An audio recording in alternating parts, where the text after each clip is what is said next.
Hi friends, நம்ம விஜய் மல்லி ஸ்டோரியில் வந்துட்டு பார்த்தீங்கன்னா ரேணுகா வந்துட்டு விஜய் கண்ணில் பட்டதுக்கு பதிலாக கதிரேஷன் கண்ணில் பட்டிருந்தா என்ன நடக்கும் அப்படின்னு தான் யோசிக்க தோணுது. விஜய் கண்ணில் வந்து ரேணுகா பட்டதுக்கு பதிலாக வந்துட்டு கதிரேஷன் கண்ணில் பட்டிருந்தாங்கன்னா கண்டிப்பாக விஜயை வந்து வெளுத்து வாங்கிடுவாங்க.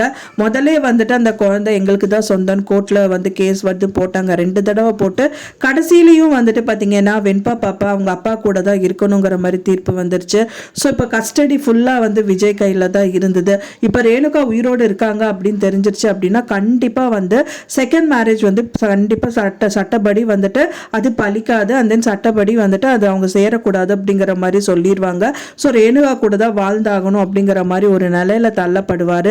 ஸோ இதுவே வந்து கதிரேஷனுக்கு ஒரு பெரிய செக் பாயிண்டாக இருக்கும். அது அடுத்தபடி வந்து விஜய் எதிர்க்கறதுக்கு இப்போ வரைக்குமே அந்த குழந்தைய கூட்டிட்டு லண்டன் போனால் போதும் அப்படிங்கிற மாதிரி தான் அவங்க பிளான் பண்ணிட்டு இருக்காங்க. குழந்தையும் வந்து கடத்திட்டாங்க. அதுக்கப்புறம் வந்து பார்த்தீங்கன்னா விஜய் காப்பாற்றிட்டாரு. ஸோ இது வந்து ரேணுகா உயிரோடு இருக்கிறது அவங்க அப்பா கண்ணில் பட்டுட்டாங்க அப்படின்னா வந்துட்டு பயங்கர ட்விஸ்டாக இருக்கும். ஒன்றா ராஜி கண்ணிலையோ அவங்க அப்பா கண்ணிலையோ பட்டுட்டாங்கன்னா கண்டிப்பாக விஜய் வந்து ஒரு வழி ஆயிடுவார். விஜய் கண்ணில் பட்டதுனால கொஞ்சம் பரவாயில்ல அப்படின்னே சொல்லலாம். பட் ஆனால் அதுக்கப்புறம் என்ன நடக்கும் அப்படின்னு தான் தெரியல. ரேணுகா வந்து ரெட்டை பிறவியாக இருந்தால் ரொம்பவே சந்தோஷமாக இருக்கும். ஏன்னா வந்து அவங்க ஒய்ஃப் இறந்துட்டாங்கன்ட்டு கடைசி வரைக்குமே கொண்டு போயிட்டாங்க கதை அப்படின்னா வந்துட்டு ரொம்பவே சந்தோஷமாக இருக்கும். அதுக்கப்புறம் வர பிரச்சனைகள் எல்லாம் இவங்களே வந்துட்டு ஃபேஸ் பண்ணிப்பாங்க.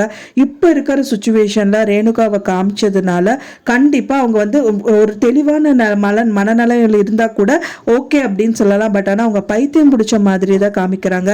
ஸோ நம்மளுக்கே வந்து பைத்தியம் பிடிக்கிற மாதிரி வைக்கிறாங்க அப்படிங்கிற மாதிரி கதை போயிட்டுருக்கு.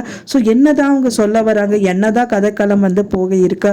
ஸோ வெயிட் பண்ணி பார்க்கலாம் ஃப்ரெண்ட்ஸ் எப்படி நடக்குது அப்படின்னு சொல்லிட்டு நீங்கள் என்னவா நடந்தால் நல்லாயிருக்கும் நீங்கள் எதிர்பார்க்குறீங்க அப்படின்னு சொல்லிட்டு மறக்காமல் உங்களோட கருத்துக்களை எனக்கு ஷேர் பண்ணுங்கள்.